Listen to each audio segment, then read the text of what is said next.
কি ব্যাপার, কান্না করছেন কেন? আদিত্যের কথা শুনে রিয়া তাড়াতাড়ি করে চোখের পানি মুছে ফেলল। তারপর হাসি মুখে বলল, কিছু হয় নাই, চোখে কি যেন পড়েছে। আচ্ছা, একটা কথা বলবো? জি বলেন। আমি চলে গেলে আপনি আমাকে ভুলে যাবেন, তাই না? হা হা হা, আপনাকে মনে রেখে কি করব? আপনাকে আমি কিনে নিয়েছিলাম এক রাতের জন্য। আমার কাজ শেষ, আপনারও কাজ শেষ। আপনাকে মনে রেখে আমার লাভ বা আপনারই লাভ কি? ও আচ্ছা। হুম, আচ্ছা আমি আর খাবো না, আপনি খেয়ে নিন। আদিত্য কথাটা বলে রুমে চলে গেল। রিয়া আদিত্যের অর্ধেক খাবার খেতে লাগলো। তারপর সব খাবার গুছিয়ে রেখে দিল। রিয়া রুমে গিয়ে দেখে আদিত্য বসে আছে। রিয়া ওর ফোন হাতে নিয়ে দেখে ওর বোন অনেকবার কল করেছে। রিয়া কলটা ব্যাগ দিলে ওর ফোন ধরে বলল, আপু কই তুমি? আব্বুর অপারেশন হয়ে গেছে আর আব্বু এখন একদম সুস্থ আছে। 3 দিন রাখার পর আব্বুকে নিয়ে যেতে পারবো। আচ্ছা, তুই আব্বুর পাশে থাকিস, আমি যত দ্রুত সম্ভব চলে আসব। রিয়া ফোনটা কেটে দিয়ে আদিত্যের দিকে তাকিয়ে পড়ল। আমি সব খাবার ফ্রিজে রেখে দিয়েছি, আপনি 3 দিন গরম করে খেয়ে নিয়েন। ওকে। আচ্ছা, আমি তাহলে আসছি। আর হ্যাঁ, শোনেন, নিজের খেয়াল রাখবেন। আর এই সব মেয়েদের সাথে সম্পর্ক না করে একটা বিয়ে করে নিয়েন, তাহলে অনেক সুখী হবেন। আপনাকে তো ভাবতে হবে না, আপনি এখন যেতে পারেন। জি, আমি এখন চলে যাব। আপনার বোনের জামাটা আগামীকাল ধুয়ে পাঠিয়ে দেব। লাগবে না, আমার বোন এসব পড়ে না। না, আমি অন্যের জামা কেন রাখবো? উনি পড়ুক বা না পড়ুক সেটা ওনার ব্যাপার। আমার জামা পাঠানোর কথা আমি পাঠিয়ে দেব। রিয়া কথাটা বলে ওয়াশরুমে গিয়ে ফ্রেশ হয়ে এসেছে। বোরখাটা পরে হিজাব নেকাব পরে নিল। তারপর আদিত্য থেকে বিদায় নিয়ে রিয়া চলে যেতে লাগলো। রিয়ার বুকের ভেতর চাপা কষ্টটা বুকের ভেতরেই তোলপাড় করে দিচ্ছে। আদিত্য রিয়াকে ডাক দিয়ে রিয়ার সাথে সাথে পেছনে ঘুরে তাকায়। আদিত্য গিয়ে রিয়ার হাতে 10,000 টাকা দিয়ে বলল, 10,000 টাকা নিয়ে যান, আপনার আব্বু আম্মুকে ফলমূল খাওয়াবেন। না, আমি এত টাকা নিতে পারবো না। আপনি অলরেডি আমার অনেক উপকার করেছেন।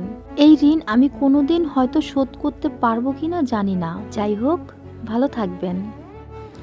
রিয়া টাকাটা না নিয়ে চলে আসলো আদিত্যের। রিয়ার কিছু বিষয় অনেকটা ভালো লাগলো। আদিত্য খাটের উপরে বসে থেকে ভাবতে লাগলো, মেয়েটার আত্মসম্মান অনেক, আবার নিজের আব্বুর জীবন বাঁচাতে নিজের দেওয়াটা পর্যন্ত বিক্রি করে দিয়েছে। এই দুনিয়াতে কত ধরনের মানুষ যে আছে, ওফ, আমার এসব ভেবে কাজ নেই। আদিত্য, এসব ভাষা বাদ দে, এই সাবজেক্ট ক্লোজ। আদিত্য এটা ভেবে পরে ফোনে গেম খেলতে লাগে। আর এইদিকে রিয়া হসপিটালে যায়, গিয়ে ওর আব্বু আর বোনের সাথে দেখা করে। ওর বোনকে খাবার খাওয়াই দিয়ে ওই আবার বাইরে যায়। কাজ খুঁজতেই রিয়া বের হয়। সারাদিন কাজ খুঁজে পায় না। রিয়ার এক পরিচিত এক আন্টির থেকে একটা কাজ পায়। রিয়া খুশি হয়ে হসপিটালে এসেছে। রূপাকে জানায়, রূপা অনেক খুশি হয়। তারপর দুই বোন বাসায় গিয়ে রাতের খাবার রান্না করে নেয়। রিয়া আদিত্যর বোনের জামাটা ধুয়ে শুকাতে দেয়। আর এইদিকে রিয়া আর রূপার হাতের খাবার খেয়ে ঘুমিয়ে যায়। সকালে ঘুম থেকে উঠে রিয়া আদিত্যর বোনের জামাটা দিয়ে আছে দারোয়ানের কাছে। তারপর হসপিটালে গিয়ে ওর আব্বুকে বাসায় এসেছে। ওর ওই আন্টির সাথে ঢাকার পথে দৌড়ে রওনা দেয়। ওইখানে গিয়ে ওর ওই আন্টির বাসায় গিয়ে ওঠে। রিয়া ওর আন্টির সাথে সেই বাসায় যায়। কাজ ঠিক করে বাসায় আসলে রিয়ার আব্বু রিয়াকে বলল, রিয়া, তুই 5 লাখ টাকা কোথায় পাইছিস? রিয়া কথাটা শুনে থতমত খেয়ে যায়। রিয়া ওর আব্বুর দিকে তাকিয়ে কি বলবে বুঝতে পারে না। রিয়ার আব্বু আবার জিজ্ঞেস করলে রিয়া বলল, ওইসব বাদ দাও। আব্বু, তুমি সুস্থ হয়েছ, এতেই আমি অনেক খুশি। আমি জানতে চাচ্ছি এত টাকা কোথায় পাইছিস তুই? আব্বু, যেখানেই পাই না কেন, আমি হালালভাবে টাকা নিয়েছি, কিন্তু আমি বলতে পারবো না এই টাকা আমি কোথায় পেয়েছি। আমাকে ক্ষমা করে দিও প্লিজ। আমার কাছ থেকে এই প্রশ্নের উত্তর খুঁজতে এসো না। রিয়া কথাটা বলে কান্না করতে লাগলো। রিয়ার আব্বু রিয়ার কথা শুনে আর কিছু বলল না। মেয়েকে কান্না করতে দেখলে কারই বা ভালো লাগে। কিন্তু রিয়ার আব্বু কিছুটা সন্দেহ হলো। রিয়া এমন কিছু করেছে যেটা রিয়ার অনেক বড় ক্ষতি করেছে। রিয়ার আব্বু বলল, আমার জন্য নিজের ক্ষতি করে থাকলেও তাহলে শুনে রাখ, আমি বাঁচতে গিয়েও আমাকে মেরে ফেলেছিস তুই। রিয়া ওর আব্বুর মুখে চেপে ধরে কান্না করতে করতে বলল, প্লিজ আব্বু, এ কথা বলো না। এ দুনিয়াতে তুমি ছাড়া আমাদের কেউ নেই। ছোটবেলা মা আমাদের ছেড়ে চলে গেছে, আর তুমিও যদি চলে যাও তাহলে আমাদের আর কেউ থাকবে না। আমরা যে একেবারে বরবাদ হয়ে যাব। কথাটা বলে রিয়া ওর আব্বুকে জড়িয়ে ধরে কান্না করতে থাকে। আর রিয়ার আব্বু কান্না করতে লাগলো। রিয়ার আব্বু বলল, আমি বেঁচে থাকার থেকে মরে যাওয়া অনেক ভালো রে মা। তোর ঘাড়ে চেপে বসে বসে খেতে আমার আর ভালো লাগছে না। তুমি সেই ছোটবেলা থেকে আমাদের লেখাপড়া খাওয়া সব করিয়েছো, আর সেইখানে আমি তোমার জন্য 3 বেলা 2টা ভাত না খাওয়াতে পারি, তাহলে আমি তোমার কেমন মেয়ে হলাম বলো? আচ্ছা, তুই কিসের জব নিয়েছিস? রিয়া কিছুটা থমকে গেল। রিয়া ভাবতে লাগলো, না, আব্বুকে আসল কথা বলা যাবে না। যদি বলি আমি কাজের বুয়া ছিলাম, তাহলে আব্বু এটা মেনে নিতে পারবে না। তার থেকে বলি অফিসে জব করেছি।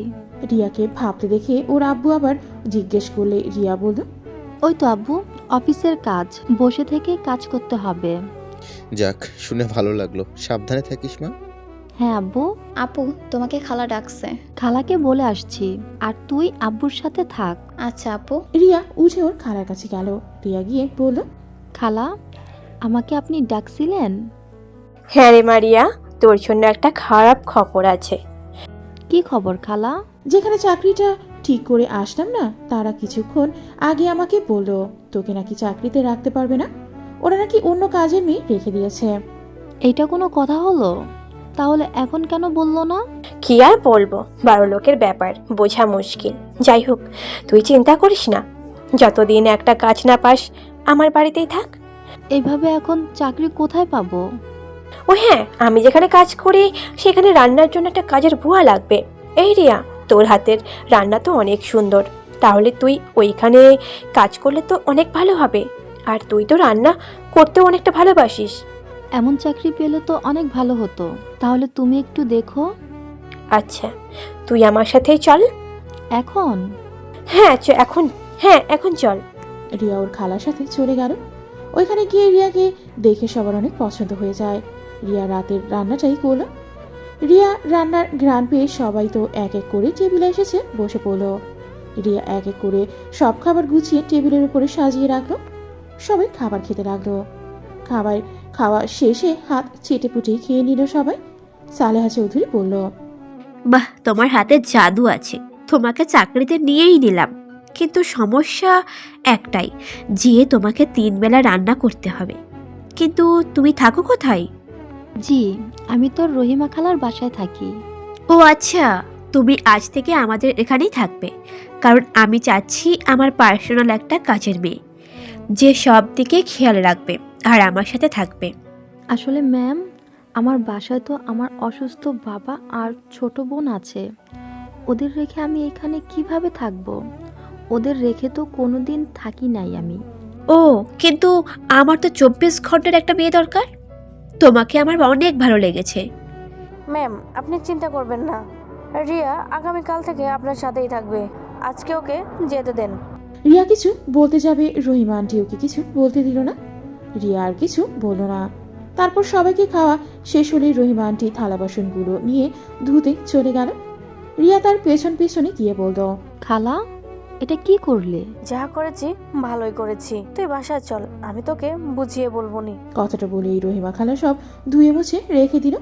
তারপর মোটামুটি সব কাজ করেই রাত 12টার দিকে বাসায় চলে গেল। বাসায় গিয়ে ওই বাসা থেকে অনেক খাবার বেঁচেছিল। সেই সব খাবার সব কাজের বুয়ারা ভাগাভাগি করে নিয়ে এসেছে। রিয়ার বোন আর ওর আব্বু খাবার খেয়ে ঘুমিয়ে গেছে। রহিমা খালা সব খাবার ফ্রিজে রেখে দিয়ে হাত মুখ ধুয়ে খাটের উপরে বসলো। রিয়া রহিমা খালার রুমে এসেছে, বলল, খালা, তুমি এটা কি করলে? আব্বুকে আমি এমনিতেই মিথ্যা বলেছি, অফিসের কাজ। আর এখন যদি 24 ঘন্টা এইখানে থাকি, তাহলে বাসায় আসবো কিভাবে? আরে পাগল মেয়ে, তুই ম্যামের সাথে থাকলে, যদি ম্যামের সাথে ভালো সম্পর্ক করতে পারোস, অনেক লাভ আছে। তুই তো পড়াশোনা করছস অনেক, এমন হতে পারে তোকে তাদের অফিসে কাজও দিতে পারে। আর শোন, ম্যামের সাথে এর আগেও একটা মেয়ে ছিল। মেয়েটাকে ম্যাম অনেক ভালোবাসতো, নিজের সন্তানের মতন। কিন্তু মেয়েটা একবারে ফাজিল ছিল। ম্যামের সব গয়না টাকা পয়সা নিয়ে ভেগে গেছে। ম্যাম এতটাই ভালোবাসে যে ওই মেয়েটাকে ম্যামের ধরার কোনো ব্যাপারই ছিল না। তারপরও মেয়েটাকে ধরে নাই। তার শুধু একটাই কষ্ট ছিল, এত ভালোবাসার কাছে টাকাটাই বড় হয়ে গেল। আর আজ অনেক বছর পর তোকে ম্যাম এই অফারটা দিয়েছে।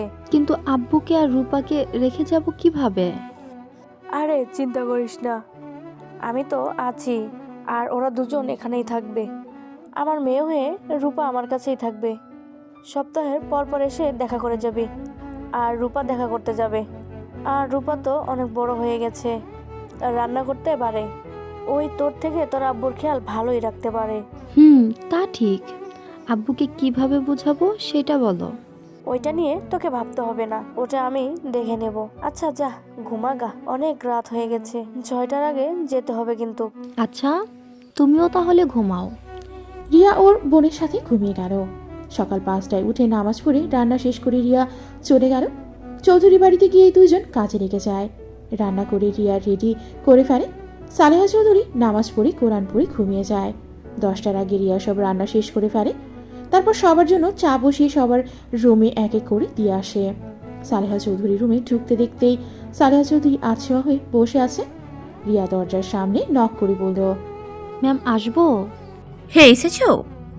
রিয়া দরজার ভিতরে ঢুকে সালেহা চৌধুরীর সামনে চাটা এগিয়ে দিয়ে বলল, ম্যাম, এই নিন আপনার অল্প চিনি দিয়ে চা। তুমি কিভাবে জানলে আমি অল্প চিনি দিয়ে চা খাই?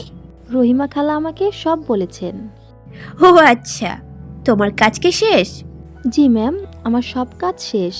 এখন আপনারা আসলেন, আমি খাবার পরিবেশন করব। সালেহা চৌধুরী চা খেতে খেতে বলল, কখন এসেছো?